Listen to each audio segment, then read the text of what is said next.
But we're starting to run low on our stewed tomatoes. Come on into my kitchen and see what we're doing today. So this is my harvest from 2022, and you can see there are a lot of tomatoes. Some I used green, some I used fresh, some I just had way too much. I threw them in the freezer. Now it's time to use the frozen tomatoes to do something. Let's have a look. So here I have 2 gallon-sized bags of tomatoes that I froze. I just washed them and cored them and froze them as they were. Now they've defrosted overnight in the fridge, I'm going to skin these and raw pack them right into the jars. There's some controversy on whether you can reuse these spaghetti sauce jars. Catelli or Classico or something comes in these. And the lids for the mason jars fit perfectly. It does say mason on it, but it's, from what I've been reading, it's recommended to use them for water bath canning or your dry goods. I have pressure canned with them and they've worked fine for me, but you do run the risk, because these are a commercial jar, you don't know how they were handled previous to you getting them, you do run the risk of them potentially breaking or you know, losing your product. I've had so many tomatoes this season, I don't mind. I have pressure canned with them and they've been just fine. I guess you really have to decide if the risk is worth it for yourself or not. This is a 1.5 pints, so it's a 3-cup jar. It's not a quart, which might be too big for some people, and it's not a pint, which might be too small for other recipes. I love this size, specifically for my stewed tomatoes. Today we'll be water bath canning. So here I've dumped the tomatoes into a bowl because the bags were starting to leak. This is going to be pretty straightforward. I'm just going to peel the skin off. If I could get a hold of it, it'd be even better. I don't mind if there's a little bit of skin in mine. They don't bother my digestion or the family's digestion. So here we go. That's a large tomato. I'm probably going to slice that in half, but otherwise they're just going to go here and wait until I'm ready.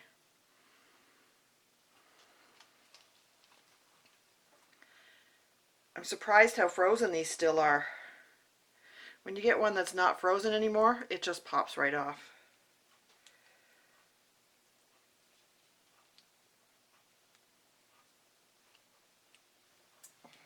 These are a mix of Amish paste tomatoes, a Roma tomato, and a beefsteak tomato. It was just at the end of the season and I was taking what I had. Because the canner is too heavy for me to carry when it's filled, I'm going to use a water jug just to fill it up, and I'll use the water jug later to empty it out. There's no sense in hurting myself in order to do some canning.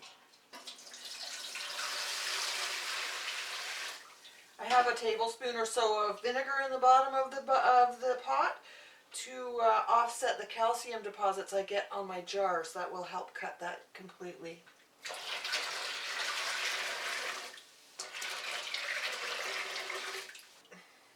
I have a basket in there to keep the jars off the bottom and allows me to lift and lower the jars. I'm going to put that on high and I'm going to let that get started.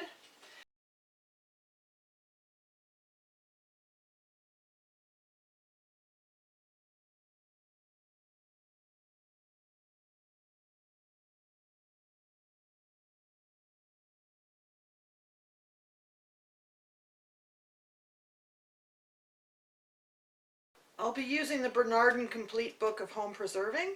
This is the equivalent to the Ball Book of Complete Home Preserving. The same thing, they've just changed the name basically from Bernardin to Ball. I've looked it up online and compared the issues and certain pages in the previews you can get on websites. And word for word, it's the same, except Ball or Bernardin.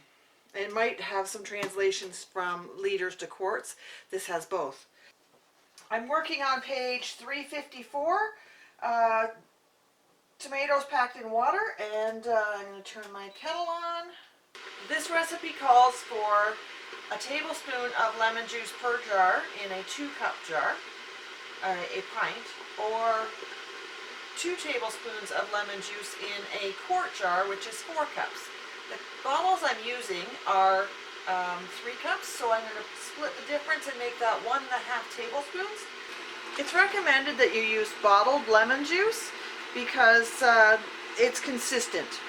Using fresh squeezed lemons, you don't know what the acid level really is. This stuff is tested and prepared. So I want 1.5 per jar, and I'm going to do the first 3 jars.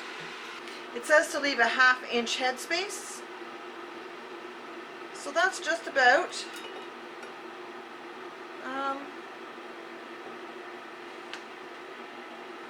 this here line right here is about 1/2 inch headspace, so I'll be filling to there.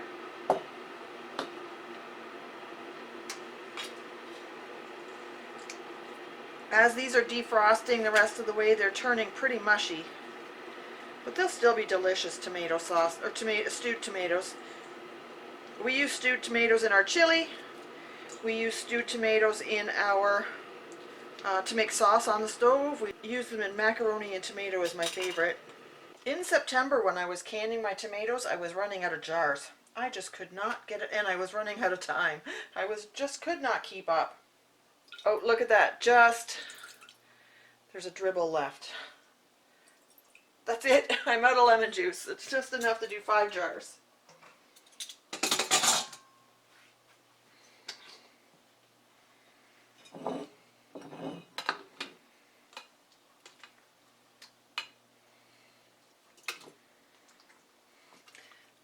The lemon juice helps to ensure that the tomatoes are acid enough to handle a water bath can. If you have test strips, you can test your tomatoes and see if they are acid enough to leave out the lemon juice, but not everybody has the test strips or a test machine. I just go with this, and I don't know if I'm going to have enough to fill this last jar. Oh, it looks like I'm close. Okay, the recipe says to fill the jars with tomatoes to a generous 1/2 inch headspace, and then to top them off with water to cover the tomatoes at 1/2 inch headspace. So I'm going to put a little bit of water in here, and I'm going to give it a poke to make sure there's no air bubbles down in the bottom. Just to the 1/2 inch space. Listen to those bubbles. There is a lot of bubbles in this one.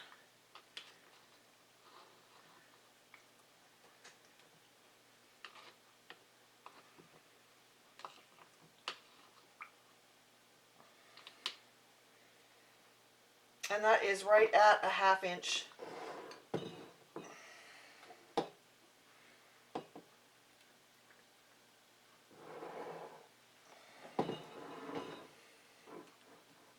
And there's my 1/2 inch on this one. This one I can see a big air bubble in it. There's a big air bubble stuck. Oh, there's one there, but there's one there too. So let's get those out of here.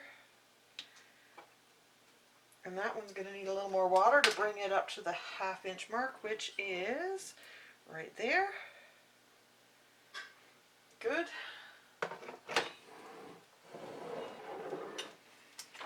And there's another big air bubble right here.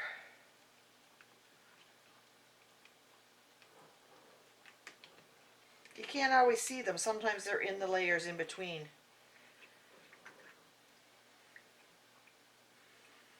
Okay, and that needs some more water.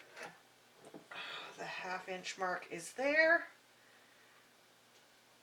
Good. I'm done with that heavy kettle now. I didn't need as much water as I thought. The next step is to wipe the rims off, and some people will tell you to use vinegar, and there have been discussions in the Facebook groups and such that vinegar might be part of why our lids are not sealing. So I'm switching, as long as it's wiped off, I'm going to be using just water. The jars were clean. Vinegar acts as a disinfectant, but if the jars are clean, why do you need a disinfectant on it? And they're going in the canner, which is going to, by nature of boiling or by nature of pressure, is going to disinfect them as well. I've had my lids sitting in warm water. I do not boil them anymore. This is just the way that things have changed over the years. So the rims have been, or my headspace is right, and the rims have been wiped. The lids are out of fresh water, and we're just going to tighten that like so. Fingertip tight, just as much as you can get with this. I have had some seals fail, and in most cases I'm finding that it's because I'm not tightening them enough. I go to check the seal and the band is loose, so I'm going to work on making these just a tiny bit tighter. Oh, that's the one I was concerned about. Sometimes if your band is twisted a little, bent a little bit, it may not seal. So now I only have 5 jars here, and I'm going to have room in my canner for 8 jars. And in some cases, the jars will rattle around in there and fall over. I don't want that to happen, so I'm going to can some water. We have good well water here that is filtered and UV light. It's a little high in calcium, like I mentioned earlier. It leaves a mark on the side of my jars. I'm going to take some jars and fill them with water and can them up just so these don't tip around inside the canner. And if I ever need the jar, I just empty it. But if we have a power failure and our well pump is not working, I have water. So it works well either way. Okay. Once you have all your jars in here, you want the water to come about an inch over the lids. And by filling up the space with these water jars, oh, I had a jar break. It's already broken.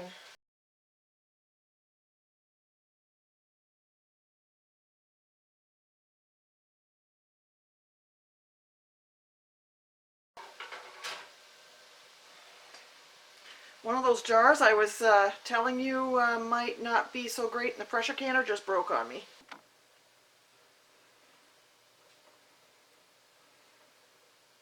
Okay, that's been our 45 minutes boiling. I'm just going to flip that off, and we're going to let that sit for 10 minutes.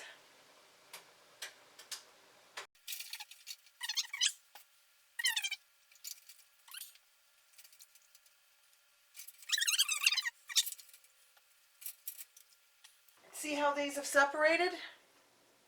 After they've cooled, you can give them a shake so that all those tomatoes are mixed in the liquid, and then it's fine. It stores perfectly.